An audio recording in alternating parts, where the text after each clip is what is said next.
What's up, Psychedelic Investors? My name's James, and you're watching the Psychedelic Investor, your number one news source for psychedelic stocks. Today, it is my great pleasure to bring to you guys my top 5 psychedelic stock picks for 2021. These past couple weeks, there has been so much news about MindMed, like, I don't know, the NASDAQ uplisting, and we've had a lot of fun covering that.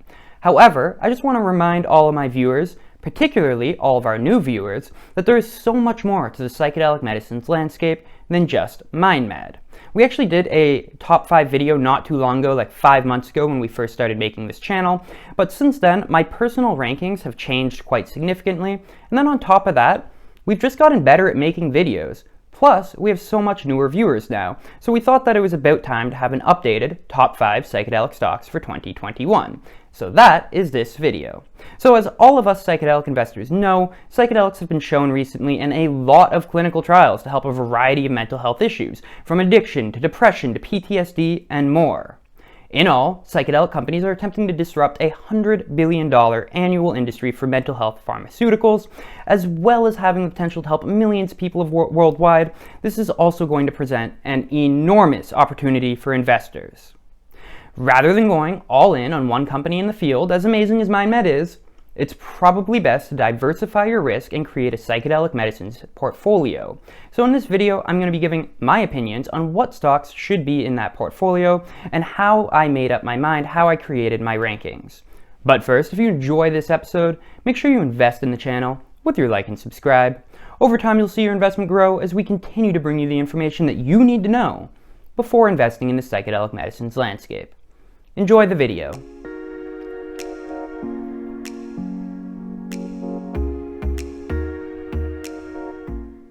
Before we get into my top 5, I'm going to talk about how I evaluated these companies. Which variables did I use to create this list? So first off, most importantly, we have clinical trial progress. Whether a company's drugs end up working or not, and how well they do will ultimately be the defining factor in which companies succeed and which fail. Therefore, the further advanced companies are in the clinical trials, the more likely they are to succeed. Thus, the higher they will be in our rankings. Next up, we looked at the number of compounds that companies have in clinical trials. So if a company is testing, say, 10 different drugs that have great potential to treat a variety of diseases, it's obviously better than if they have just one. So on top of the progress in the clinical trials, we also look at the volume of clinical trials when we were creating our rankings. And lastly, we look at the finances. Most of these companies have zero or very little revenue as they are in the research and development phase. And you know what, that's completely normal. These are all companies that are in the biotech field. It's regular for them to have zero revenue in the beginning. However, clinical trials are extremely expensive, costing up to hundreds of millions of dollars for each one. Therefore, cash on hand is the most important metric when it comes to finances, especially as a ratio to how much the company is spending per year. Therefore, when ranking our companies in the psychedelic medicines landscape, we looked at how much cash on hand they have and how much they're currently spending each year. Lots of companies say that they're going to do fantastic, amazing, cool things with all these different psychedelic substances. But if they don't have the cash to back it up, well, then they are at best aspirational. So without further ado, let's get into our rankings. Coming in at number 5, we have Cybin. And Cybin is a company that says that they are on a mission to revolutionize mental health care. On top of this, they say they're focusing on progressing psychedelic therapeutics by utilizing proprietary drug discovery platforms, innovative drug delivery systems, novel formulation approaches, and treatment regimes for psychiatric disorders. Their stock on the OTC market is CLXPF, and on the Canadian NEO market, it's CYBN. Currently, at the time of filming, they have a market cap of $218 million and a stock price of $162. So what is so exciting about Cybin is they actually have 50 proprietary compounds based upon DMT, MDMA, psilocybin, and other analogs. Though, it must be said at this stage, they're just moving 3 of them towards clinical trials in the near term. Most exciting of all of them, by far, is a compound they call CYB001, which is a proprietary derivative of psilocybin. And the company plans to first use this, CYB001, to attempt to treat major depressive disorder. It's going to be given sublingually, so under the tongue, in a film format for which they have a patent. Cybin has already successfully completed phase 1 trials of this compound and are planning to soon start phase 2A and 2B trials this year. They also have CYB003, a deuterated tryptamine which will be inhaled, which is starting a phase 1 trial this year. Next year, they plan to start a phase 1 trial for CYB004, a different deuterated tryptamine, which will also be inhaled. So Cybin says that 003 will be used for alcohol use disorder, and 004 will be used for psychiatry and neurology issues. Important to note is that these are just the first issues that they're going to be testing these compounds on. They may also attempt to treat other maladies with these same compounds in the future. In terms of finances, at the end of 2020, the company had $40 million in the bank, and in January they raised another $37 million. So they had around $74 million minus what they spent in quarter 1. So in quarter 4 they spent $11.4 million, and doing a little bit of back-of-the-napkin rough math here, we can say that Cybin has enough capital for 6.5 quarters, including this quarter 1, which we just finished, or about a year and a half. Of course, as they grow, they're going to be spending more and more money. So the reality is they probably only have enough for like 3 quarters of a year to a full year before they have to raise more capital. Therefore, investors should expect further dilution, though again, that is a normal event that is expected to happen in the startup biotech industry. And even though they're going to need hundreds of millions of dollars in the coming years, honestly, $70 million is nothing to scoff at. That is a good start. And coming in at number 4, we have Numinus Wellness. And Numinus is a company that says they envision a world where all people are empowered to discover healing and wellness, which is why they are creating solutions to develop and deliver cutting-edge psychedelic-assisted psychotherapy and transform the mental health landscape. Their ticker symbol is LKYS on the OTC market and NUMI on the TSX Venture Exchange. At the time of recording, they had a market cap of around $174 million and a stock price of 88 cents. Among others, NUMI has 3 main projects. First, they have 2 compassionate access projects, or 2 compassionate access trials, rather. The first one is using MDMA to treat PTSD in collaboration with MAPS. The second one is using psilocybin to treat addiction. For the MDMA to treat PTSD trial, it is very important that they are partnering with MAPS, who is a non-for-profit group, and they're perhaps the entity that has done the most research into psychedelics in the world up until this point. And MAPS is actually currently conducting a phase 3 trial testing this very solution. So there is significant research behind MDMA to treat PTSD already. This trial with Numinus is set to begin very soon, with patient recruitment actually happening imminently, if not already started. In general, MDMA to treat PTSD has been one of the most successful psychedelic regimes that has been tested, so NUMI may have a real winner on their hands here. For the psilocybin to treat substance abuse disorder study, it is also set to begin this year, and there is high hopes for that one as well. Recently, a Johns Hopkins study testing treating nicotine addiction with psilocybin found that after 1 year, a full year after taking psilocybin, approximately 70% of participants remained completely abstinent from smoking. That is pretty amazing, guys, and if NUMI has results anywhere close to similar to this, then they may have a real winner on their hands.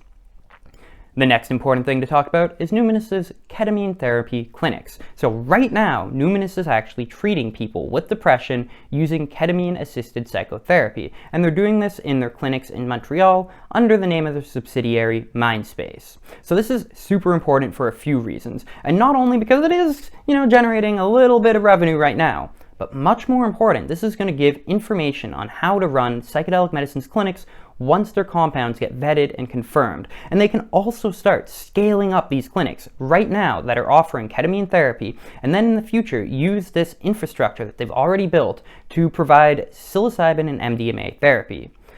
Last important thing I want to touch on here is that Numinus is harvesting natural psilocybin from mushrooms as opposed to creating a synthetic version like Compass Pathways is doing, as we'll get to in a minute.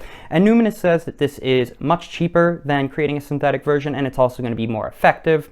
And they just started a phase 1 trial to test the efficacy and safety of this natural psilocybin, so hopefully we'll get results on that sometime in the next year. Looking at their finances, as of mid-March, Numinus had $65 million on hand. With them spending just under $2 million a quarter, as of their last quarter, this means that they had roughly enough money for 8 years of operations, though of course we expect them to rapidly increase their expenses, so in reality it's probably like half of that. They probably have enough only for a few years. Also something to note is that unlike the other companies on this list, NUMI actually has a few $100,000 in revenues from using their lab.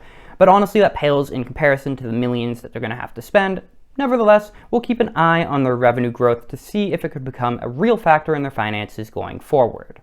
Coming in at number 3, we have Compass Pathways. And Compass says that they think differently about mental health, so you can too. And they call themselves a mental health care company dedicated to accelerating patient access to evidence-based innovation in mental health. Their ticker symbol is CMPS on the NASDAQ exchange, and at the time of recording they had a market cap of $1.32 billion with a stock price of $35.92. So when I look at Compass Pathways, it kind of seems to me that their philosophy is it's better to do one thing really well than 10 things okay. And the reason that I say this is because Compass Pathways only really has one clinical trial at the moment, and that is treating treatment-resistant depression with their own proprietary form of psilocybin, COMP360. Why this is so important is because this COMP360 to treat treatment-resistant depression trial that they have running is the most advanced clinical trial of any public company, any public psychedelic medicines company, and it is in phase 2B. Therefore, they are the clear frontrunners to get a first mover's advantage in the psychedelic-assisted therapy space, as they are going to finish their clinical trial process before anybody else.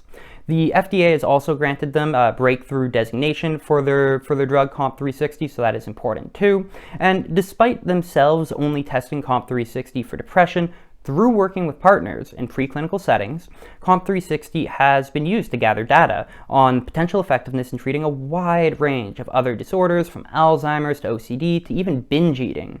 So obviously, before we can say with any certainty that COMP360 will work against any of these maladies, we need to see them get through minimum phase 2B clinical trials and get that data from it. The next important thing to discuss is that Compass Pathways has something called their Centers of Excellence and Discovery Centers. Starting with the Discovery Centers, these are researching possible new psychedelic compounds which could be used in the future, the rights of which Compass would own. At their Centers of Excellence, they are primarily there to train therapists and build treatment regimes for psychedelic therapies. So this is extremely important because one of the biggest issues of psychedelic therapy going forward will be scaling the therapist training. Just think about it for a moment. Even if psychedelic therapy works great, goes through the clinical trials, fantastic. Currently there are very few people actually trained in how to conduct said therapy. Therefore, by the time these techniques are validated several years from now, we would want the infrastructure of trained professionals to already be in place. So it's exciting that Compass is already working on this years in advance. Last up, the last thing I want to touch on is that Compass is also working with other partners in investigator-initiated studies, which are run by third parties using COMP360, but Compass will retain any IP that's created in these studies. And these studies are testing COMP360 for a variety of mental health disorders, such as bipolar disorder and anorexia. So maybe in the future we could see Compass treating these issues with COMP360 sometime, like, who knows, 4 or 5 years from now. Taking a look at their finances, they have $190 million in the bank, and they spent just under $19 million in the last recorded quarter. So if they don't increase spending at all, which of course they're going to do, they would have enough for 10 quarters or 2.5 years. In reality though, they're probably only going to have enough for, I don't know, like a year or so as they ramp up these trials, so they're going to need to raise more capital soon. Nevertheless, a war chest of $190 million is very impressive. And one last thing to note on their finances is the legendary investor Peter Thiel is a backer of the company, so take that for what it's worth. If you love Peter Thiel, amazing. If you don't like Peter Thiel, well then kind of sucks to suck, I guess. In number 2, we have Atai Life Sciences, and this was a company that was founded in response to significant unmet need and lack of innovation in the mental health treatment landscape, as well as the emergence of therapies that previously may have been overlooked or underused, including psychedelic compounds and digital therapeutics. So the first thing I have to tell you guys about Atai Life Sciences is that they are not yet public. Now hold on, James, you said this was the top 5 stocks you could buy. Why are you talking about a company that's not public? Well, they're actually about to IPO. They filed with the SEC and said that they want to go public immediately, so probably within the next couple months, or maybe even sooner, maybe within a few weeks, Atai will be public, so we decided to include them on this list because they will soon be public and you'll be able to buy them. The second thing you should know about Atai is, unlike all the other companies on this list, which are kind of like unitary companies working on their issues, Atai is more of an umbrella company that invests in a bunch of other companies that each do their own projects. So they own like 10 plus different individual companies, each doing their own projects, each doing their own trials, each working on their own things. And of course, if one company makes a breakthrough or a progress or whatever, they can share that with all the other companies in the Atai umbrella because they're all owned by the same people. Also, they own 21% of Compass Pathways, but that is not a controlling stake. It's still interesting to know. So, what makes Atai Life Sciences so exciting is their expansive drug development pipeline. First up, we're going to talk about a drug called RL-007, which is a new proprietary drug moving to phase 2 trials that aims to treat cognitive impairment associated with schizophrenia, a malady that has zero treatment so far. So they're going to be doing this through their subsidiary Reconify, which is a company whose primary focus is on helping those with schizophrenia. So if this is successful, on top of helping millions of people, Atai could also potentially have a monopoly for the drug production to treat schizophrenia-related cognitive impairment. Though I will just re-emphasize, again, as I do every time, that before we can say this drug works, we need to at least get it through phase 2b trials and then phase 3 trials. The next drug that Atai is working on is R-ketamine, which will be treating depression, and this plans to move towards phase 2 trials later this year. So just to let you guys know, R-ketamine is an isomer of ketamine, which means it's the same molecule but in a mirror image, basically, and this has been shown to have great potential for treating depression. Atai's derivative of this is called PCN-101, and it was created by their subsidiary Perception Neuroscience. The next compound that Atai is using is called ibogaine, and they want to use this to treat opiate use disorder, and it's going to be moving towards a phase 1 trial soon. So ibogaine has shown great potential to help treat addiction, though there is a multi-day hallucination that goes along with it. So it will be interesting to see how Atai structures this study, this treatment regime to treat addiction using ibogaine. Then, on top of all this that we've already covered, they also have at least 6 other compounds that are either in preclinical stage or about to enter it. For example, they want to use DMT to treat treatment-resistant depression, and I am extremely excited for this. As anybody who watches this channel knows, I love everything to do with DMT. Extremely excited whenever a company is working with that compound. The company is also working with MDMA and a psychedelic called Salvarorin A, among several others. The last thing I want to touch upon here when it comes to Atai Sciences or Atai Life Sciences before moving on to their financials is they are working on creating a brain-computer interface.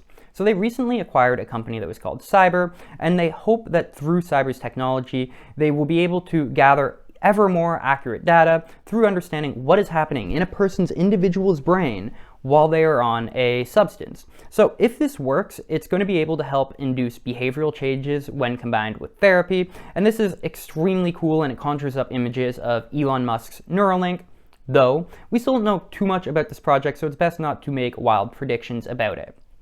Moving on and looking at Atai's finances, because they are not yet public, we don't have a super exact grasp of everything to do with their finances, but we do know that they have oodles and boatloads of money. For example, they recently raised $150 million in March, which followed another $125 million raise in November, and when they IPO in a month or so, they plan to raise another $100 million. So unless they have spent north of $72 million since November, then once they IPO, they're probably going to have a war chest north of $300 million. And of all the companies mentioned today, they will by far have the largest amount of money in their coffers. Also, Peter Thiel is a major backer of this company, just like with Compass Pathways. Again, take that for however you want to. And add to this huge war chest that they have, all the different compounds that Atai currently is working on, and it was really tough not to put them in first place. They are a very close second place. Now, having said that, moving on to our number 1 position today, which is, of course, no surprise to anybody on this channel, Mind Medicine. So yeah, MindMed, as everybody that knows that watches the channel, by far my favorite company, and they're a company that says that they help patients unlock the healing potential of the mind through psychedelic-inspired medicines and experiential therapies. They add that together we can overcome. Their ticker symbol is now MNMD on the Nasdaq exchange, and MMED on the Canadian NEO, and MMQ on the European Frankfurt exchange. At the time of filming, they had a market cap around $1.26 billion with a stock price of $4.57. So the main reason that I love Mind Medicine is because of how expansive their clinical trial pipeline is. They by far have the most compounds that are either in phase 2 or about to enter phase 2. So starting off, we're going to look at Project Lucy, which is treating anxiety with LSD-assisted therapy. So they're actually wrapping up phase 2A trials right now, or perhaps they're already completely done them, and they plan to start phase 2B trials this year. That means that they're not far behind Compass in terms of who has the most advanced clinical trials. They're just a few months behind.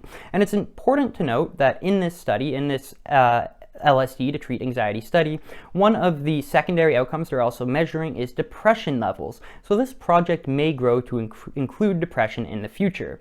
And using LSD to treat anxiety is so exciting because anecdotally, and also there's been some research that was done way back in the 70s before LSD was made illegal to work on, but anecdotally, reductions in long-term anxiety can be one of the main benefits of LSD. And as there are almost no other companies currently working with this substance, MindMed really is alone in their position. They're really trailblazing a position here. And compare that to the 20 plus other companies that are using psilocybin or ketamine or MDMA or whatever. MindMed has really put themselves in a unique position here.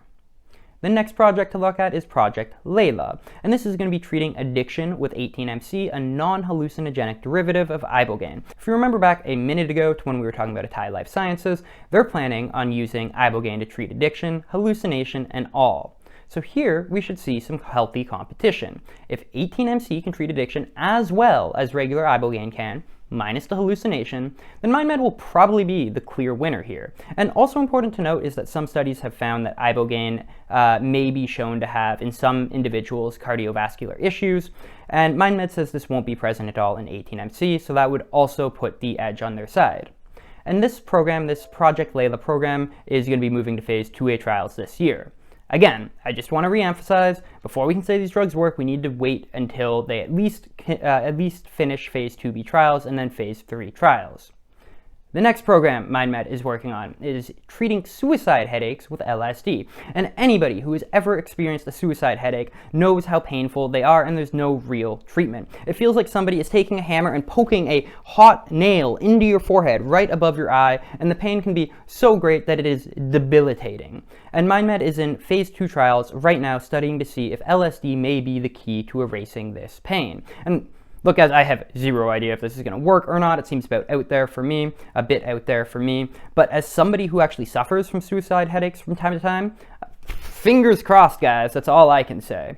So the next program that they're working on is treating adult ADHD with LSD microdoses, and this is another project that's set to enter phase 2 trials this year. So there are many anecdotal benefits of LSD microdosing, and this has actually been a trend for decades in Silicon Valley and among billionaires like Steve Jobs, but many of these anecdotal benefits are exactly increases to areas that would help people with ADHD. It's said that LSD microdosing can increase attention, concentration, creativity, and mood, though, to be fair, not much scientific research has been done on this trend to this point. So if MindMed can confirm this, then they may have another huge first mover's advantage in this industry, where current treatments are often amphetamines that can have horrible side effects like addiction. And just as a side note, about 10% of our kids are being diagnosed with ADHD these days. So do you really think that we should be giving them basically meth light? In the words of Joe Rogan, that's crazy, man. So something that should be noted here is that even though many of these projects are being done with LSD, which is in the public domain, MindMed is actively working on creating their own proprietary derivatives of LSD. Primarily, they want to be able to shorten the lifespan of LSD from the 6 to 8 hours it's currently at to just a couple hours. This will enable more practical LSD-assisted therapy sessions, and it will also provide MindMed with some IP protection for all of their hard work. So on top of all of these phase 2 trials, MindMed also has like 10 plus other trials that have been completed, in the middle of, or about to start phase 1. So they're working with compounds like MDMA, psilocybin, DMT, and more. They're attempting to mix these compounds, create new novel compounds based on the traditional psychedelics, and they're also testing a LSD neutralizer, which could potentially end a bad trip if it were ever to happen, which would honestly enable practical LSD-assisted therapy. And much of this work is being done in the Liechti lab in Switzerland, which has proven itself to be a world leader in psychedelic research. So the fact that they're on MindMed's side is a huge bonus. Last thing I want to touch on before the finances is MindMed's AI and Digital Medicines division, codenamed Project Albert. So this is going to be used for digital therapeutics as well as speeding up and making more accurate the clinical trial system. Primarily, the goal is to collect better data because with better data, the more personalized medicine can become. Every human is different, and the way our bodies react to certain drugs or certain illnesses, it varies from person to person, and sometimes it varies greatly. Therefore, we don't want this kind of one-size-fits-all solution that we've had up until this point, but rather we want better medicine through personalized data, a medicine that is tailored to the individual. And this is really the future of healthcare, not just psychedelic medicines, but healthcare in general. So with innovations in AI, medicine is becoming personalized, and any company that is not investing in the digital technology that will fuel this paradigm shift right now, they're going to get left behind. Looking at their finances, as of the last update, MindMed had $161 million USD, or about 204 million Canadian, in the bank, and in 2020, the company spent $35 million USD, so this would mean MindMed would have enough for about 4.5 years, though of course, like with every other company here, they're going to ramp up spending in the years to come, so it's probably more like, 2 years. So eventually, they are going to have to raise more capital, but again, this is to be expected. This is not a bad thing in this industry. Last thing to note is that Kevin O'Leary of Dragon Den and Shark Tank fame is a major backer of the company, so love him or hate him, he's been a major spokesperson for the company and he's garnered a lot of media attention for MindMed. So just something that's important to note before I let you guys go here is the psychedelic medicines field is still a very speculative field, and I would not suggest that your entire portfolio be your psychedelic medicines portfolio. Personally, mine stands at around 15%, and I'm a Super Bowl when it comes to this field, and honestly, if it rose to above 20, especially 25, but probably 20% of my portfolio, I would start trimming it. You just have to be responsible with your money. That's all I wanted to end on here. So what did you guys think of my rankings? Are yours any different? I want to know down in the comment section. Do you agree with me, disagree with me? Let me know why. If you enjoyed this episode, please support the channel with your like and subscribe. It makes a really big difference. It really helps us grow, and it ensures that you keep seeing this information going forward, which really you guys need to know if you're going to invest in the psychedelic medicines field. Last thing to note, guys, is I'm not a financial advisor. I'm just a retail advisor. I'm just a retail investor like you who thinks they've spotted an amazing opportunity, wants to share it with you guys. I want to learn from you guys down in the comments. I want to make sure that we all come out and take the reins of this opportunity and really all come out better together. If you enjoyed this episode, please click on one of the videos you see on your screen now if you want to spend a little bit more time together, if you want to expand this relationship. I love you guys. I hope you love me. I'll see you soon. I'll see you in the next video, probably a couple days from now. Peace out, guys. This is James. Bye-bye.